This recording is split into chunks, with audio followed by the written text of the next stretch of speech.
Acompáñame a orar. Padre, te damos gracias en esta mañana, Señor. Te bendecimos como siempre, Señor, y te pedimos también que nos ayudes a entender tu bendita palabra, Señor, que nos ayudes a entender, como dijo Rafa, Señor, el propósito de estar aquí, Señor, de haber usado lo que hayas usado, Señor, para traernos aquí, poder entender cuál es tu propósito para nuestra vida, Señor, que como tu palabra lo dice, son propósitos de bien y no de mal, Señor. Te pedimos que tu palabra no vuelva vacía, Señor, y que sea palabra tuya, no palabra de hombre, que redarguya nuestras vidas, nuestros corazones, Señor, y haga aquello para lo que tú le envías. Te lo pedimos en el precioso nombre de tu Hijo amado, Señor, Cristo Jesús. Amén. Te pedimos también por los que están fuera, Señor, que por diversas razones que allá puedan mantener su comunión contigo, Señor, que no se olviden, que no se aparten de ti, porque sabemos que el enemigo, Señor, no cesa de hacer su obra, Señor, entre los que no permanecemos en ti, Señor. Nos ponemos en tus manos, Padre, en el nombre de Jesús, para que los traigas con bien también los que andan lejos y los que por alguna razón, Señor, no están ahorita. Amén. Buenos días. ¿Puedes poner Job 33, 14, por favor? Miren, muchas veces en nuestra vida allá afuera, cuando digo allá afuera, nuestra vida sin Cristo, nos suceden tantas cosas que llegamos a decir, ¿dónde está Dios? Parece que Dios no, ese Dios de amor, ese Dios que según es muy bueno y que según esto y aquello, ¿dónde está? A la hora que tenemos problemas. Efesios 4, 17 en adelante nos habla de que el hombre anda con la mente entenebrecida, envanecida, ajenos a la vida de Dios. Y luego dice, por la dureza que en ellos hay. No es que Dios no esté, no es que Dios no obre, es que nosotros tenemos un corazón duro para oír. Y aquí la Escritura nos dice que Dios nos habla de diversas formas. Aquí dice, sin embargo, en una o en dos maneras nos habla Dios. Yo diría que más. Pero el hombre no entiende. Dios nos puede hablar a través de otra persona. Dios nos puede hablar a través de circunstancias adversas. Dios nos puede hablar a través de su palabra. Dios nos puede hablar a través de diversas formas. En sueños, dice la palabra, a veces nos sopla su consejo. A través de enfermedades. De diversas formas llama nuestra atención. Pero el hombre no entiende. Es hermoso y maravilloso conocer la verdad de Dios, de su palabra, por la sencilla razón de que nos da todas las respuestas, todas, acerca de la vida. Obviamente porque fue el que la diseñó. Pero dentro de esas respuestas también nos dice que hay un enemigo que se reveló en los cielos, lo botó a este universo de tinieblas, porque este es un universo de tinieblas. El reino de Dios es luz y ninguna tinieblas hay en él. Para confrontar lo que sucedió en los cielos, Dios tuvo que hacer este universo. Imagínense ustedes qué clase de Padre tenemos. Qué poder. Hacer todo un universo para sacar el conflicto de allá y dejar al enemigo aquí trabajando. Por eso es que nos preguntamos por qué suceden tantas cosas malas. Hay un diablo que a eso se dedica, con todos sus achichincles. Y que siempre lo va a lograr cuando no tenemos la cobertura de Dios, de una u otra forma. Cuando tenemos la cobertura de Dios y sucede algo adverso en nuestra vida, la promesa de Dios es que todo lo que nos suceda, fíjense bien, todo lo que nos suceda va a obrar para bien. Porque nos va a ayudar más a conocer a Dios, nos va a hacer crecer espiritualmente, nos va a ir haciendo descubrir la verdad y el propósito por el cual vivimos. El diablo es un engañador, nos engaña con el pecado. La Biblia dice que el gran instrumento de engaño es el pecado. Todo el el pecado prueba bonito. Digo prueba porque teníamos en casa un muchachito, mi esposa y yo hace años, que era de indio, Cherokee, con su familia estuvieron en casa, no hablaba muy bien español y él decía prueba bueno. Cuando decía que algo le gustaba, decía prueba bueno. El pecado prueba bueno. Es la realidad, si no nadie le entraba. Pero no conocemos a dónde nos conduce. Es el arma de Satanás para destruirnos. Y al hablar de destrucción, habla de destrucción eterna. En la verdad nosotros descubrimos cuál es el propósito de vivir. Estamos hechos para ser eternos. Esta vida es por mientras. Jesús dijo, yo he venido para que tengan, no dijo porque tenemos, para que tengan vida y la tengan en. De la misma manera que el pollito, cuando está incubándose en el huevo, el cascarón no es más que un instrumento mientras el pollito se desarrolla. Cuando llega el momento, el pollito se quebra y sale a la vida, el cascarón ya no tiene nada que ver. Es lo mismo aquí. Aquí desarrollamos nuestra obediencia, conocimiento de Dios para la vida eterna. Cuando salimos de aquí, el cascarón, casa de campaña le llama Pablo, nosotros le llamamos cuerpo, es destruido, aquí se queda. Y el verdadero yo, el alma, que implica las emociones, los sentimientos, los pensamientos, lo que realmente es Víctor o cada uno de ustedes, el verdadero ser, es el que va o se pierde. ¿Va con Dios o se pierde por la eternidad? Bueno, de una o dos maneras habla Dios, más, pero el hombre no entiende. Una de las maneras que Dios nos ha hablado, miren en el plan de salvación, qué tremendamente claro nos habla Dios a través del pueblo de Israel.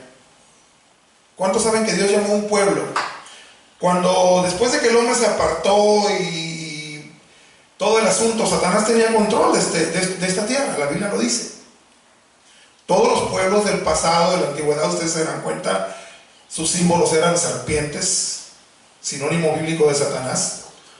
Faraón, una cobra, sinónimo de Satanás. China, un dragón, sinónimo de Satanás. Los pueblos vivían amurallados porque nomás se vivían pegándose unos a otros. Uno se fortalecía un poquito y lo primero que pensaba era en dominar al otro. Eso es el mundo sin Dios. ¿Quién ha ido educando? ¿Quién fue educando a las naciones? Con derechos humanos, con escuelas, con esto, con lo que tienen su lado malo, pero también su lado positivo. ¿Quién ha educado a la gente para más o menos convivir como naciones? Y aún así no paran las guerras, pero antes eran continuas mucho más. El pueblo de Israel. Cuando Dios llamó a un pueblo llamado de su nombre para santificarlo, que le obedeciera y por medio de él traer el evangelio y traer al Mesías, a su hijo, a Jesús. Entonces ese pueblo nos deja tremendas enseñanzas y yo quiero hablarles, hemos estado viendo en esta serie acerca de lo que conlleva la vida cristiana. La semana pasada hablamos acerca de ¿quién nos recuerda? Obediencia. Con Dios podemos hacer sacrificios, darle mucho dinero, sacrificarnos hasta en venir a la iglesia porque a veces no tenemos ganas, sacrificar muchas cosas, pero si no hay obediencia no vamos a obtener nada de parte de Dios. Acuérdense, no es como yo pienso, no es como me dicen, no es como otros me dicen, es como Dios dice, y para eso dejó su palabra. Todo lo que pasó en la historia con el pueblo de Israel quedó escrito, dice la Escritura, para nuestro ejemplo, para que nosotros tengamos un ejemplo de cómo hacer las cosas bien en obediencia a Dios y no nos tenga que pasar lo mismo que Israel. Aunque yo descubro que es lo mismo, somos igual de desobedientes, somos igual de tardos para oír, para comprender. O sea, el diablo nos ha traído toda una vida haciendo nuestra voluntad por el libre albedrío que tenemos. Y de repente cuando venimos a Cristo y empezamos a conocer, pues sin que nos demos cuenta a veces, pero pretendemos seguir haciendo nuestra voluntad. Y lo volvemos a hacer y lo volvemos a hacer hasta que nos damos tanto de topes que decimos, Señor, pues ¿qué pasa? ¿Qué pasa? Mira el instructivo bien. Y acerca de Israel vamos a ver unos ejemplos. Que como la Escritura dice, está escrito todo de lo que pasó con ellos. Para que nosotros tengamos ejemplo. Y Hebreos 11:4 dice, para que no caigamos en semejante ejemplo de desobediencia. Israel fracasó. De acuerdo a la Biblia, como nación para dar la bendición al mundo del conocimiento de Dios fracasó. Pero también está cumpliendo un propósito delante de Dios. Rechazaron a quien Dios mandó, a su propio hijo, lo crucificaron. Y debajo del agua han urdido un plan para ellos poner su propio reino y están trabajando por él. Ahorita ya se empieza a emerger eso y la gente empieza a saber. Lo mantenieron oculto por mucho tiempo. Ellos le llaman el nuevo orden mundial. Es un gobierno donde van a darle orden a muchas cosas, pero va a venir del mismo diablo, porque como ellos no quisieron someterse a Dios, obedecerlo en todo, no hay más que de dos. Si yo no obedezco a Dios, el que me va a manejar mi vida, quiera yo o no, es el otro. Y eso está pasando con ellos. Entonces vamos al capítulo 6 de Josué. Un poco de historia. Dios les hizo tremendas promesas a ellos. Ellos estaban esclavos en Egipto. Ahí se formó la nación de Israel. Y Dios les prometió un liberador. Ese liberador es Moisés, que los sacó con grandes milagros, señales y prodigios. Y lo llevó por el desierto para obtener esa tierra que Él les había prometido, donde mana leche y miel. Ya decíamos, donde mandaron espías y tuvo que venir dos de los que mandaron cargando un racimo en un palo, entre dos cargando un racimo de uvas, que tenían que cargarlo entre dos, como prueba de que verdaderamente era una tierra fértil, una tierra bendecida donde fluía leche y miel.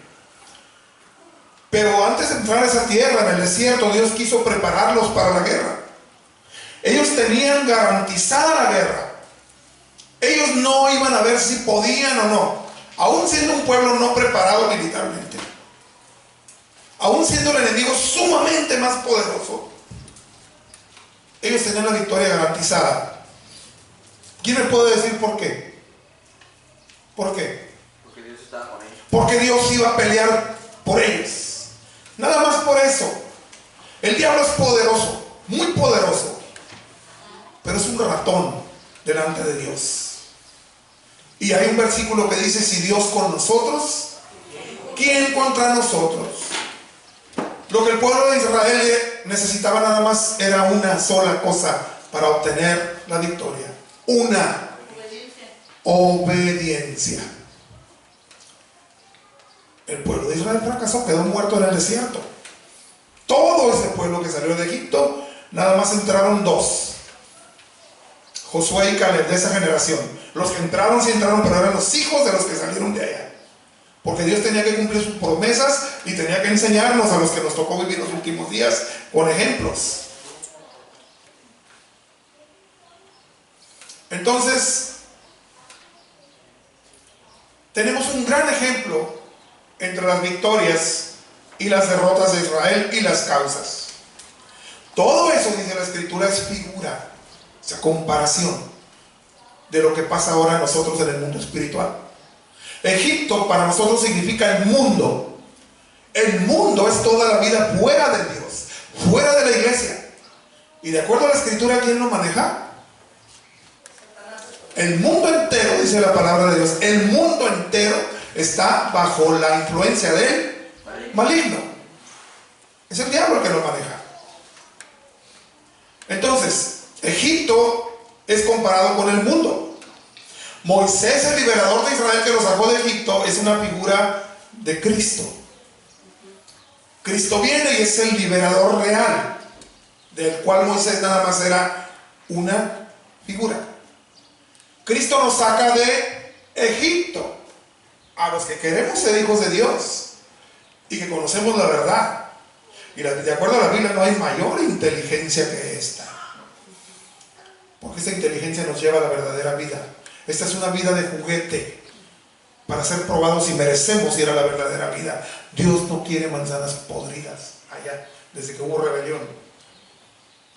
Porque una manzana podrida, ¿qué hace? Entonces Dios permite al diablo trabajar con el pecado. ¿Para qué? Para mirar quién tiene inclinación hacia el pecado, más que la obediencia y el amor a Él. Dios quiere una vida en el cielo que cielo, como siempre ha sido, de amor, de perfección, de convivencia, de armonía perfecta. Por eso sacó el pleito para acá, a este universo, para que ahora los que vamos apenas bebés, seamos probados y demostremos qué traemos en el corazón. ¿Quiero ir con Dios o quiero vivir como me da la gana, como hizo Satanás, y perderme junto con todos los que piensan igual que él? Entonces, Josué 6, Dios les había prometido que tenían la victoria, pero tenían que pelear una guerra. Estamos hablando de que lo que conlleva la vida cristiana: fe, obediencia, guerra, que eso es lo que vamos a hablar ahorita. ¿Qué tipo de guerra tiene un cristiano por delante? Todas esas guerras de Israel para conquistar la tierra era una guerra física que a nosotros en el mundo espiritual, en nuestra guerra con Satanás por poder obtener la vida eterna, es una comparación, es una figura. Ahora la guerra nosotros las peleamos con las armas de Dios, que no tienen nada que ver con las armas del diablo, ¿sí? Sino dentro de esta guerra vamos desarrollando las armas de Dios, que son la oración, aprender a depender de papá, la palabra, la obediencia a la palabra, el compañerismo cristiano, que me va a dar una influencia positiva para que yo me mantenga en las cosas de Dios, porque allá en el mundo el diablo va a usar a los de allá para que, ¿qué vas a hacer ahí? ¿Ya te lavaron el coco los aleluyas? Y que mira, y que la familia muchas veces es la primera que se nos viene encima cuando no conocen a Dios. Son las primeras tácticas que el diablo usa para que no conozcamos a Dios. Entonces, fíjense, entramos a este asunto interesante de la guerra. Dios les había hecho promesas de victoria. Y donde primero llegan para obtener la tierra es a la ciudad de Jericó. Decíamos que en aquel tiempo eran ciudades amuralladas porque todos se la llevaban dependiéndose unos de otros. Jericó no creen que era cualquier ciudad. Era una especie de Nueva York actual, proporcionalmente hablando. Y sus murallas no eran cualquier muralla. No se trataba de brincar unas murallas y ya entré. Tenían una así como tienen ahorita los americanos para que no brinque la gente. Si ustedes brincan un cerco, ¿qué se encuentran? ¿Qué se encuentran? Aparte, otro cerco, y ahí quedan acorralados. Pues así era, algo así era la ciudad de Jericó, tenía doble muro. Muy poderoso, muy fuerte. Así es que a los enemigos ahí los agarraban como fácil. Sin embargo, vamos a ir viendo aquí algunas cosas muy interesantes que nos enseñan en nuestra vida espiritual, en nuestra guerra espiritual, algunos pasos a seguir. Ahora Jericó estaba cerrada, bien cerrada, fíjense cómo dice, bien cerrada, a causa de los hijos de Israel. ¿Por qué a causa de los hijos de Israel? Porque era un pueblo relativamente insignificante, ese pueblo que Dios había llamado. Ya había corrido la fama alrededor de los pueblos de aquel tiempo que Israel tenía un Dios poderosísimo. Y había corrido la fama de que había abierto el mar rojo para que los egipcios fueran derrotados, la potencia de aquel tiempo. Ya había corrido fama de quién era Dios. Entonces Jericó dice, ¿a causa de quién? ¿Estaba bien fortificado? A causa de Israel. El diablo dice, ese pueblo que me da la espalda, que se va con Dios, hay que fortalecer bien contra él. ¿Sí me explico? Sí. Los ataques, las mentiras, el engaño, las seducciones al pecado, todo lo que conlleva. Si antes lo teníamos como enemigo, pero no nos pelaba porque hacíamos su voluntad de afuera. Pero desde el momento que venimos al Señor nos empieza a poner una mirada especial para empezar a poner oposición, y va a usar lo que se le ponga enfrente, a la misma familia, trabajos, deportes, lo que ustedes no tienen idea, parejas, para ponernos fuera de la jugada, lo que sea. Puedo nombrar 1000 cosas. Mas Jehová dijo a Josué, aquí vemos, ¿a quién le está dando el Señor instrucciones? ¿Al pueblo? No. ¿A quién? A Josué. Era el líder que Dios puso. ¿Y por qué lo puso? ¿Ustedes por qué piensan que Dios puso a Josué? A ver, alguien que me dé una respuesta sabia. Iván. Valentía. Valentía es una característica, pero otra. Era obediencia a él. Le dio su nobleza, su corazón como era él. ¿Obediencia a quién? A su padre Jehová. Obediencia a Dios, porque él le obedecía primero a quién. A él. Antes A Moisés, ¿no? A Moisés. Moisés era el líder que lo sacó de Egipto. Moisés murió. ¿A quién creen que dejó? Josué. A Josué. ¿Por qué? Porque el que andaba siempre pegadito con él era Josué. Y demostrando una obediencia absoluta. ¿Por qué? Porque cuando el pueblo está inmaduro, ya lo hemos dicho aquí, ¿ustedes por qué creen que Dios pone líderes, pastores? ¿Por qué creen? Para que nos guíen. Porque es gente que ya sufrió, que ya pagó consecuencias de desobediencia, que ya sabe cómo son las cosas. Y a pesar de todo, su amor de Dios es tan grande que aquí están. Hablo por todos los pastores y líderes que Dios pone. Muchos quieren, lo primero que desean es servir a Dios cuando le conocen. Antes yo decía que la agencia de empleo más grande del mundo, más grande de México, era el PRI. Pero desde que conozco al Señor, me atrevo a decir que la agencia de empleo más grande del mundo es el reino de Dios. Amén. Dios necesita empleados, y para eso te hacen filas enormes que quieren servir a Dios. Pero cuando se dan cuenta de los requerimientos, ahí es donde se congela el cliente, dicen unos. El precio que hay que pagar, pero el que logra mantenerse y reunir los requerimientos, seguir manteniendo firme, venga lo que venga, son a los que Dios, y han sido obedientes y sometidos, son a los que Dios va a usar. Ahora, eso se da hasta en el mundo. En las pocas empresas que yo trabajé en el mundo antes de tener mi propio negocio, me di cuenta de algo. Ustedes, los dueños, ¿a quiénes creen que van a poner de gerente? ¿Al que critica un montón la empresa? ¿Al que roba? ¿Al que no se porta bien? ¿Al que no le interesa la empresa, que está nada más por devengar un dinero? ¿O al que ve que... Yo he mirado gente, llegué a mirar gente que habla de la empresa como si fuera propia, pero por el amor que le tiene, no por, claro, obviamente que no es de la persona. No sé si me están entendiendo. La persona se siente parte de, y defiende la empresa, y habla bien de ella, la cuida, la protege, la apoya. A la hora de escoger un gerente, ¿ustedes a quién creen que van a escoger? ¿Dios no hará lo mismo? Entonces aquí vemos, empezando primero, el pueblo de Israel era inmaduro, acababa de salir de Egipto, estaba en el camino hacia la madurez, y ni siquiera entró, porque también eso nos enseña. Los hijos fueron los que entraron. Pero aquí el Señor le empieza a dar instrucciones a Moisés. Mira, le dice, yo he entregado en tu mano a Jericó. O sea, vas a pelear, pero ya la hiciste. Tienes la garantía. Yo soy el que te estoy dando la victoria. Así es con Dios. No es saber si puede. Pobres de nosotros, si estuviéramos en una guerra con Satanás, a ver si Dios puede. No, Él es un empleado de Dios, que nos haga la vida de cuadritos, para que si eso queremos, pues allá lo vamos a tener por la eternidad. Y para allá no van a ser cuadritos, van a ser cuadrotes. Pero es para que aprendamos a detectar y conocer el pecado.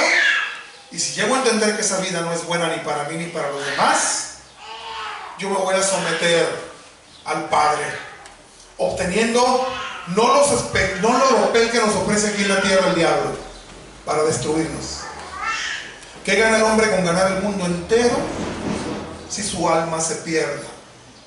Él vino a ofrecernos lo verdadero. Habla de calles de oro, mar de cristal, puertas de perlas, vida eterna, pero santa o sin pecado. Porque el pecado siempre tiene dos características nada más. Para eso lo diseñó el diablo. Me daña a mí o daña a mi prójimo.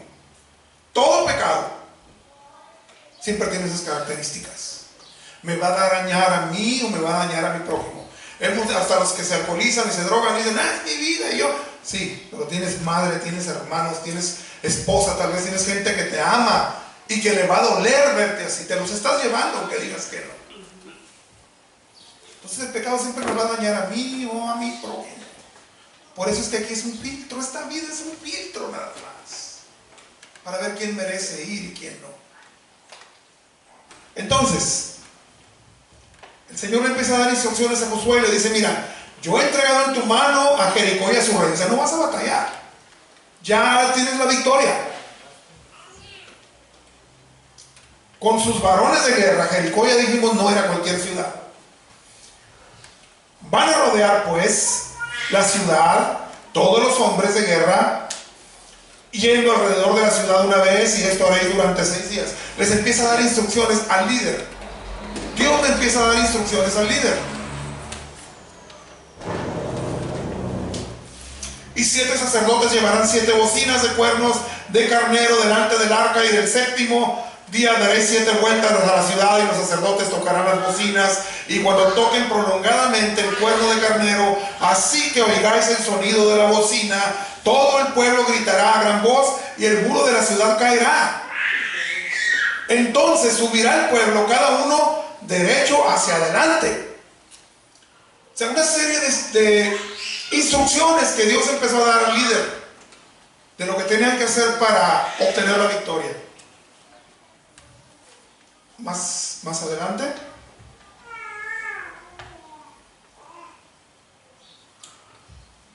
Esas instrucciones pudieron haber sido lo que sea, pero eran instrucciones de Dios. Eso nos enseña que aquí hay un libro de instrucciones y que hay un líder, hay líderes. Dios primero por eso capacita. Uno de los requisitos para no ser pastor, para no ser líder espiritual, ¿saben cuál es? Aunque la iglesia se brinca las trancas de muchas cosas, pero uno de los requisitos es no un neófito. Una persona ignorante de la palabra no debe ser un pastor, porque nunca va a poder dar el consejo de Dios. Tal vez lo que se le ocurre, lo que piensa, lo que oyó, pero no, un buen líder, un buen pastor es alguien que no le importa dar sus consejos.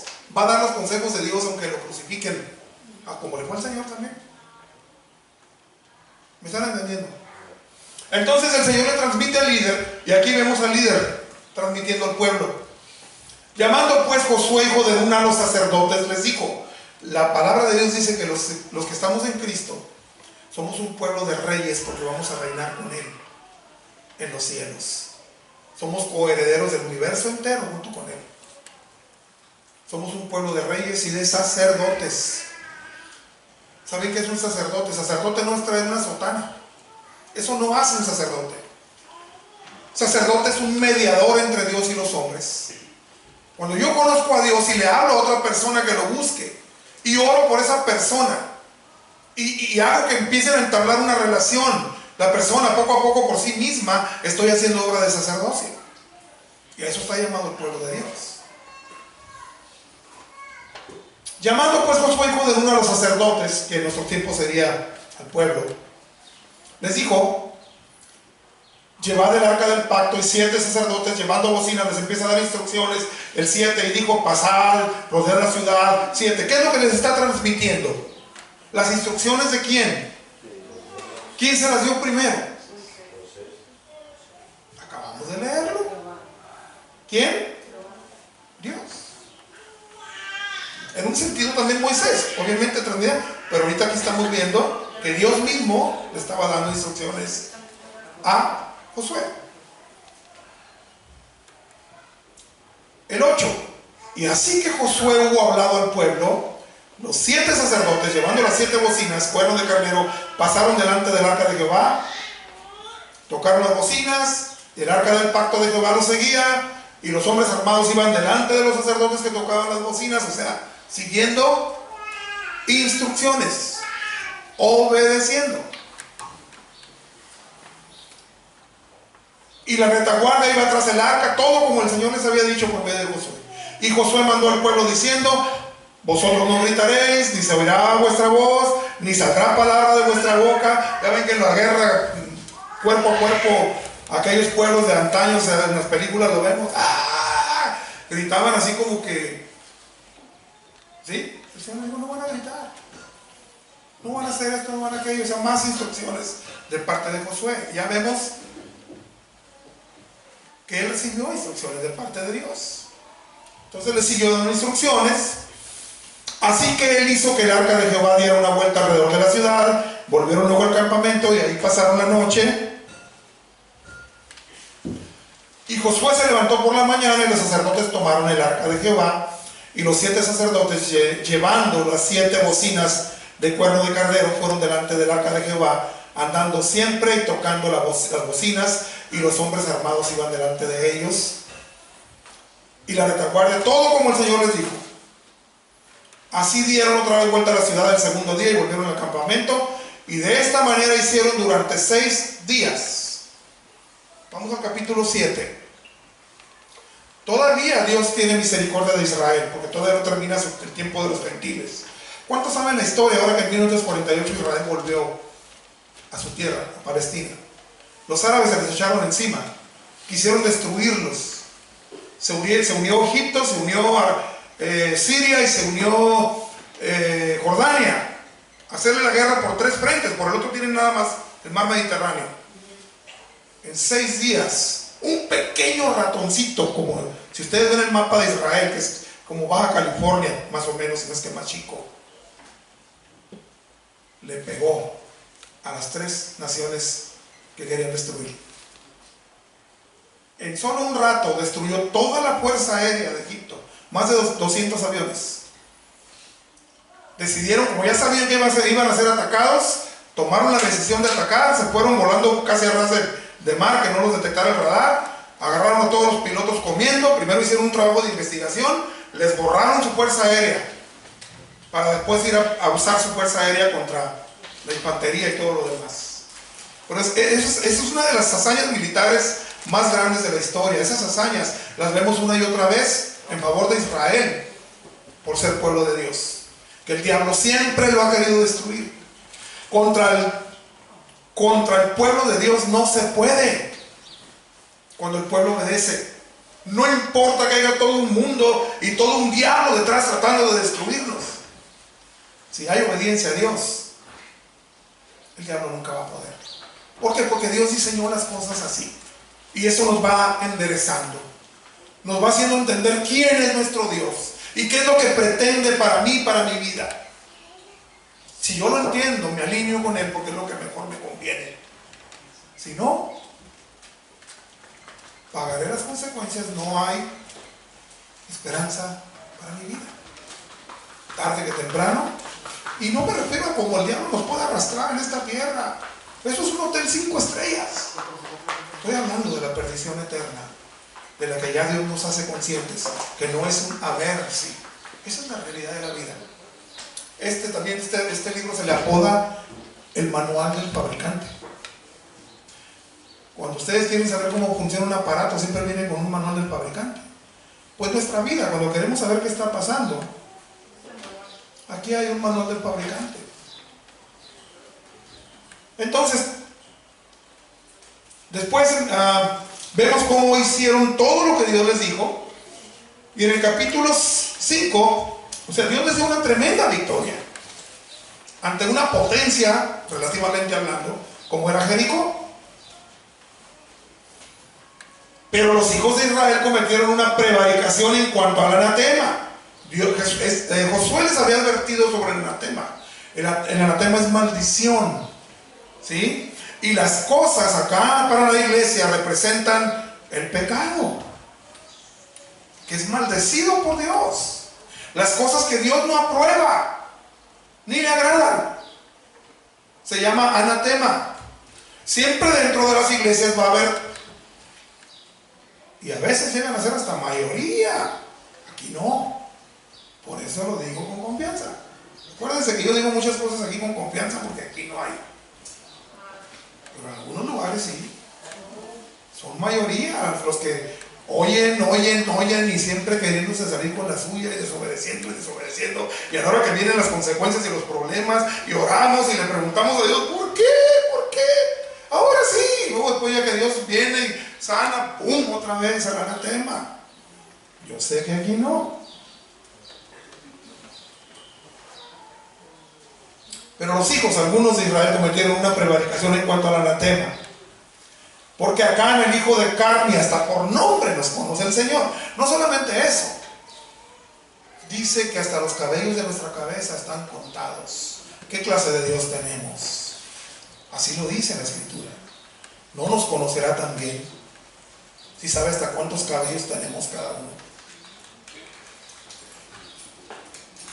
Porque acá en el hijo de Carmi, hijo de Sabdi, hijo de Sera, hasta sus parientes, no nomás la persona que cometieron, sino hasta sus parientes atrasados.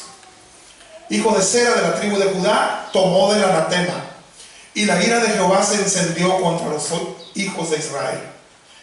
¿Qué es el anatema? Eran pueblos que adoraban a Satanás, que vivían llenos de pecado, y que cuando Dios les daba una victoria sobre ese pueblo, decían, no toquen nada de eso, está contaminado. Pero algunos decían, uy, este brazalete, si Dios dijo no toques, no toques. ¿Qué representa? Lo que allá afuera no es de Dios, es del diablo. Pecado, vicios, cochinada y media que acariciamos. Es que no tiene nada de malo. Unas groserías leves, una mentirilla piadosa. Para Dios es lo mismo que te robes un 5, que te robes 10 millones de pesos. Es el hecho, no es la cantidad. Pecado es pecado. Y eso se tolera en un nuevo. Y yo puedo decir un nuevo hasta, pues ahora se retrasan mucho en entender. Pero hasta 1, 2, 3 años todavía andan ahí que... Pero a veces encontramos unos con 15 años, 20 años en el Evangelio, que en lugar de dar testimonio, lo único que andamos dando es testimonio. Porque no entendemos. Y la gente, en lugar de quererse acercar a Dios, quiere correr de las iglesias. ¡Ay, para ser como tú! Pues, ¿qué culpa tiene Dios de que aquella persona no quiera entender? Pero también hay que ver los ejemplos buenos. Algunos prevaricaron, y la ira de Jehová se encendió contra los hijos de Israel. Vienen las consecuencias. A veces parece que no pasa nada, pero de repente viene la vara. Y nos preguntamos por qué. Después Josué envió hombres desde Jericó a Jai. Fíjense, después de que habían obtenido la victoria, que unos fallaron ahí, pero que habían obtenido tremenda victoria, Josué envió hombres de Jericó a Jai. Todo lo contrario, no era una potente ciudad. Jai era una ciudad pequeña, con no muchos habitantes. Si Dios les había dado una victoria grande con una potencia de su tiempo, entre ciudades, estados que había, pues estos que pensaron, pues si le ganamos a estos, que el pueblillo. Fíjense, después de Josué envió hombres desde Jericó a Jai, la siguiente ciudad que iban a conquistar, que estaba junto a Ben, hacia el norte de Betel, y les habló diciendo, subid y reconocer la tierra. Mandó espías a reconocer la tierra. Y ellos subieron y reconocieron a Jai.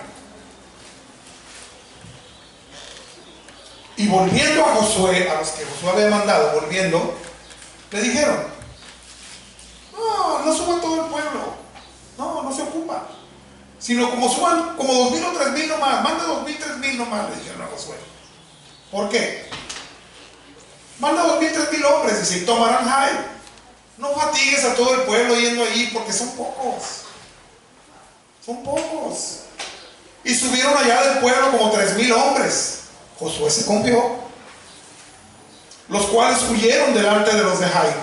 Mandaron 3,000 y salieron huyendo del pueblito, que según iban a comerse como si fuera pan. Pues les pusieron una corretiza. Y los de Jai mataron de ellos a unos 36 hombres. Mataron 36 y los demás salieron huyendo, corriendo.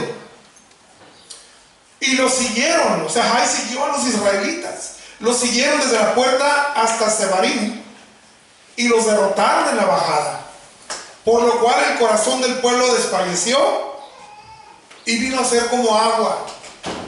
Se empezó a derramar delante de Dios, a lloriquear. ¿Por qué, Señor? Y mira, yo te busco, y mira, yo te sigo, y mira cómo me pegaron, y mira cómo me está yendo, y mira, ¿por qué no? ¿Y por qué esto? ¿Y por qué me va como me va? ¿Y por qué parece que no me respondes? ¿Y por qué? ¿Por qué? Entonces Josué rompió sus vestidos como líder y se postró en tierra sobre su rostro delante del arca de Jehová hasta caer la tarde. Él y los ancianos de Israel, todos los líderes, los de experiencia, al ver lo que estaba pasando, lo que había pasado con el pueblo,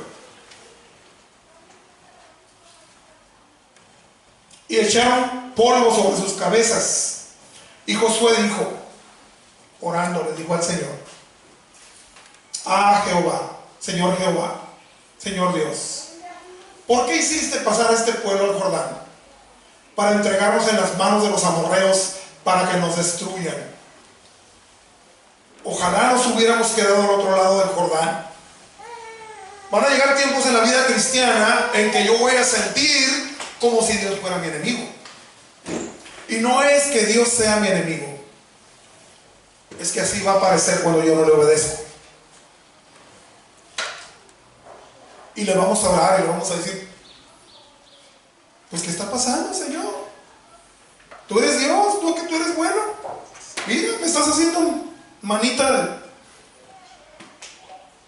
Y le empiezan a reclamar ellos: ¿por qué hiciste? ¿Cuánta gente en el cristianismo he oído yo que dice: estaba mejor cuando andaba en el mundo? Igual como Israel cuando fue llevado al desierto, que iba a pelear la guerra para entrar. Estábamos mejor cuando estábamos en Egipto. Extrañaban las cebollas, extrañaban los pepinos, extrañaban la carne. Que no es que Dios no les quería dar, tenían que esperar a entrar a la tierra prometida, pero primero tenían que pelear guerras, tenían que ser transformados. No sé si me explico. Igual el cristiano viene todo acostumbrado a Egipto, al mundo, ¿sí? Al dinero, al ego, a tantas cosas. Y cuando Dios nos empieza a tratar para cambiarnos, pues a veces decimos: estaba mejor cuando estaba en el mundo. Sí, pero Israel era esclavo en Egipto. No tenía la promesa de entrar a un país propio, donde fluía leche y miel, y iba a tener toda la bendición del mundo, mucho más de lo que ni siquiera Egipto tenía. Nosotros estamos llamados a la vida eterna. Va a haber momentos que queramos correr, pero si no estamos conscientes a dónde vamos, a la vida eterna, ¿sí? Porque va a llegar momentos que tal vez extrañemos el mundo. Ay, el Señor no me deja hacer. Yo quiero un globito y pues no se puede. Yo quiero irme allá a agarrar a una mujer, no se puede. Yo quiero esto, yo quiero aquello, no se puede. Y tal vez a veces podamos llegar a pensar en volver al mundo, pero en el mundo no vamos a tener vida eterna. En el mundo no vamos a tener todas las bendiciones que Dios promete, mientras logramos entrar a ese reposo, a ese descanso, de cuando ya nada ni nadie nos puede apartar, que estamos seguros en quién hemos creído, a quién le servimos y a dónde vamos. Ese se llama el reposo del Señor. Después de las guerras, ellos tuvieron guerras, nosotros tenemos conflictos en la mente, dudas, desánimos, y el diablo ha usado nuestra mente toda la vida. ¿Ustedes creen que no la va a usar cuando empezamos a buscar a Dios con más ganas? Pero nos va a meter pensamientos sucios, nos va a meter dudas, nos va a meter desánimos. ¿Y a qué voy? Y soy un hipócrita. Y nos va de una y mil maneras. Aquí es donde primero va a trabajar. Después usando a otros para que nos desanimen. De la familia, de amigos, ¿verdad? Nosotros tenemos que aprender a discernir el mundo espiritual. Para eso está diseñada la palabra de Dios. Y la oración, para darnos sensibilidad para el mundo espiritual. El mundo camina a ciegas. Entonces ellos empiezan a llorar. ¿Por qué hiciste pasar a este pueblo al Jordán? ¿Para qué nos sacaste de allá? ¿Para entregarnos en las manos de los amorreos? ¿Para que nos destruyan? Ojalá nos hubiéramos quedado del otro lado del Jordán. Ay, Señor, ¿qué diré? Ya que Israel ha vuelto la espalda delante de sus enemigos. O sea, los líderes. A un líder le duele cuando está viendo que una oveja es derrotada. Pero no hay oveja que sea derrotada más que por el pecado y por su insistencia de mantenerse en el pecado. De otra manera no hay forma que el diablo pueda derrotarnos. No la hay.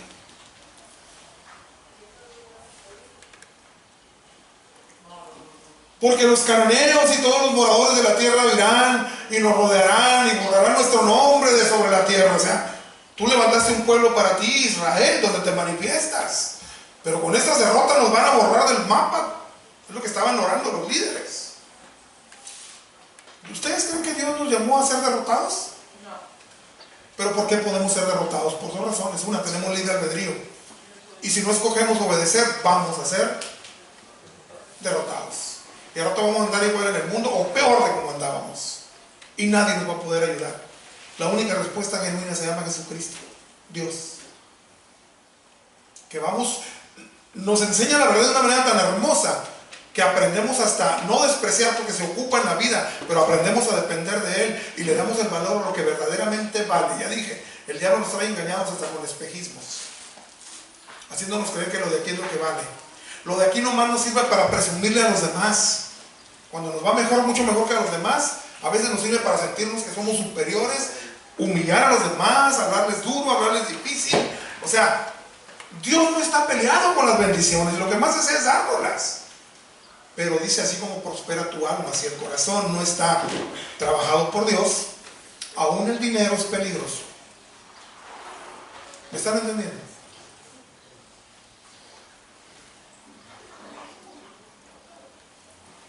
Levántate, le dicen al Señor, ¿por qué te el Señor le dice, entonces, ¿qué harás tú a tu grande nombre? O sea, Señor, tú vas a ser humillado porque los pueblos van a ver la derrota de tu pueblo. Pero le empieza a responder el Señor.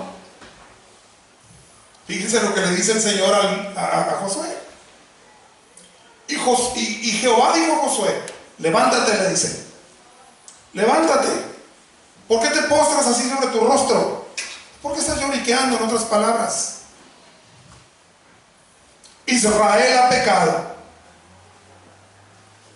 O sea, el pueblo está pecando. Ha pecado. No me estés culpando a mí de que yo no puedo. Hay instrucciones que seguir. Y algunos dentro del pueblo no las han seguido. Esa es la causa de la derrota. Nosotros estamos por empezar una congregación y yo digo, la escuela.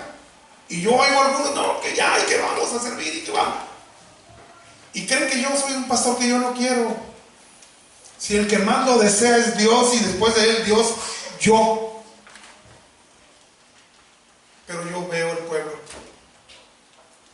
Yo no digo que todos, algunos, bueno, ya todos los de afuera, no nomás, ya incluí algunos aquí, que no están listos y son los primeros que quieren ir a la guerra.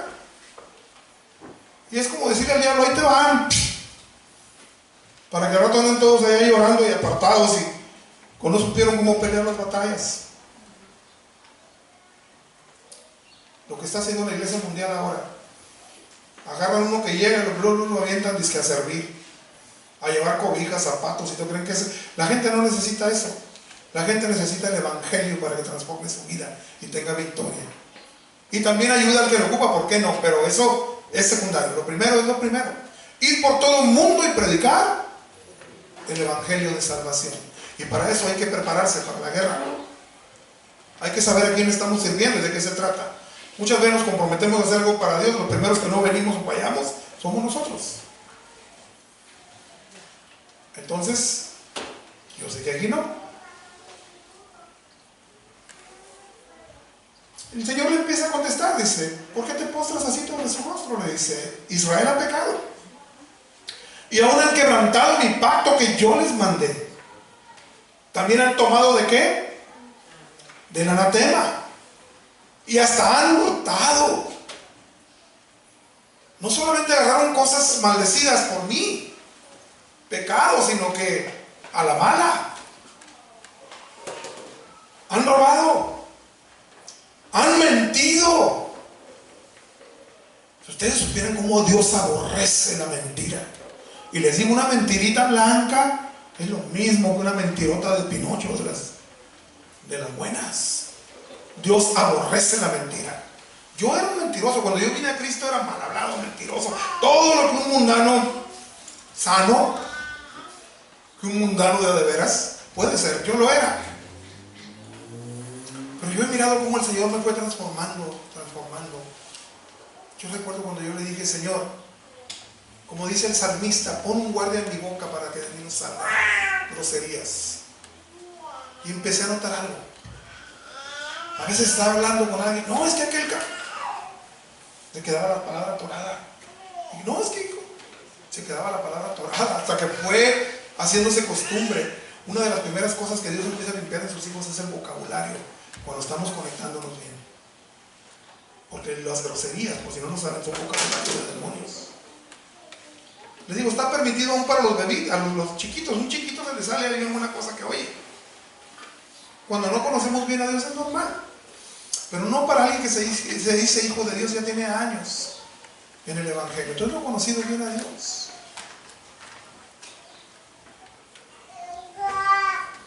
Han tomado el anatema. Andan chupando, andan fumando, andan diciendo mentiras, andan robando, andan peleando, andan dando malos testimonios allá afuera. La gente está cansada, por eso no quiere oír nada del Evangelio. Está cansada de la religiosidad, de la hipocresía. Por eso dice la palabra de Dios, este Evangelio será predicado por testimonio. No hay testimonios que impacten más que cuando yo veo a una persona que, oye, pero si tú eras bien locochón y eras esto y bien mal hablado y ahora veo que te vas con una Biblia a la iglesia, ¿qué pasó? Cristo cambió mi vida, o Cristo la está cambiando. Cuando le dicen, no, te veo diferente, cuando lo conocieron a uno y empiezan a verlo diferente, cuando preguntan, uno tiene toda la autoridad de decir, Cristo lo está haciendo. Pero mientras miren que somos igual a ellos, y les repito, Dios tolera a los bebitos, a los chiquitos se les pasa todo. 1 año, 2 años, 3 años en el Evangelio. Ahora hay quienes aprenden rápido. Hay quienes pasan toda una vida y nunca aprendieron. En la iglesia no es garantía de ser salvo ni de conocer la verdad. Porque a veces venimos a la iglesia, la mente la tenemos en la novelita fulana, en los problemitas fulanos, y la palabra de Dios que nos está queriendo penetrar, le ponemos una barrera. Estamos en todo menos en lo que Dios nos está hablando. Y así la palabra no puede hacer efecto. Israel ha pecado, también han tomado del anatema, hasta han hurtado, han mentido y aún no han guardado entre sus enseres. Lo han guardado, o sea, lo hacemos nuestro, eso que Dios nos dice que nos deshagamos de ello. ¿Qué más? Ya por último. Por esto los hijos de Israel no podrán hacer frente ¿a quién? A sus enemigos. El diablo, los demonios y la gente que el diablo maneja, que no tiene a Dios, que vive en pleitos, celos, iras, contiendas, herejías, disensiones, brujerías, hechicerías, tranzas, homosexualismo y tantas cosas. Por esto los hijos de Dios no podrán ¿qué? Hacer frente a sus enemigos. Ahora sí se puede. Yo les voy a dar aquí un tip. Si ustedes buscan una buena bruja les va a poder ayudar. Y sí existe, y sí funciona. Miren el consejo que les estoy dando. Eso es real, aunque ustedes no lo crean. Funciona. Pero eso les tengo que decir. Eso es buscar al diablo, el poder del diablo. Y el diablo no da absolutamente nada gratis. Y cuando nos cobra, la factura es más grande de lo que podíamos haber esperado. Se la cobra con nuestra pareja, se la cobra con nuestros hijos, se la cobra con nosotros mismos, de una manera que después decimos, ay, aquello se sanó, se arregló, pero ahora me está yendo como en feria por este otro lado. Más bien no es un consejo, es ponerle las cosas como son. Estamos nomás aquí. Dios nos tiene aquí, en esta Matrix, algunos le llaman así, para seleccionar. ¿Quién quiere ser hijo de Dios? Levante la mano. ¿Quién quiere ser hijo de Dios? ¿Y quién no? Y eso se va a demostrar con obediencia. Los hijos de Israel no podrán hacer frente a sus enemigos, sino que delante de sus enemigos volverán la espalda. No vamos a saber cómo confrontar lo que el diablo traiga a nuestras vidas sin Dios. Y es hermoso cuando nos empezamos a dar cuenta que con la oración, mira Señor esto, aquello, mira Señor aquello, y mira, y empiezo yo a tratar de poner por obra, por obediencia, y empiezo a orar y a pedirle, y empiezo a ver cómo las cosas empiezan a agarrar su nivel, y nos damos cuenta quién es Dios. Nunca va a permitir una cosa adversa, a no ser que me sirva para bien. Inclusive si es algo que me está haciendo manita de coche y no hay otra manera en que yo pueda entender, me va a servir para bien, si lo sé aprovechar. Por cuanto han venido a hacer anatema, maldición, no quieren entender, no quieren obedecer, ni estaré más con vosotros si no destruyereis el anatema de en medio de vosotros. Si no dejas el pecado, si esa vida te agrada y quieres insistir y permanecer en ella, que te vaya bien. Aquí no hay soluciones, al menos de parte de mí, dice el Señor. Y las que el diablo da, ya lo dije, son para después cobrarnos la factura más cara. Levántate, le dice al líder, santifica al pueblo, o sea, diles que entiendan, diles que se aparten del pecado, que no jueguen, porque están jugando contra su propia vida. Y di, santifíquense para mañana, porque Jehová, el Dios de Israel, dice así: pecado hay en medio de ti, Israel, no podrás hacer frente a tus enemigos hasta que hayas quitado el anatema, el pecado, de en medio de vosotros. Así es que para aquellos que llegan a pensar que Dios no funciona, es una hermana que después ya de años el Señor se separó y un desastre con su vida, un día viene y me dice, oye hermanito, pues me tiene mucha confianza, me dice, oye hermanito, a mí el Señor no me funcionó, me dijo. Y le dije, ¿y nunca has pensado que la que no le funcionaste al Señor fuiste tú? Dios no es lámpara de Aladino para que nomás le sobemos. Aquí estoy, hijito, ¿qué quieres? Con el Señor venimos a cuadrarnos y a obedecerlo, o a sufrir las consecuencias. El Señor los bendiga. Espero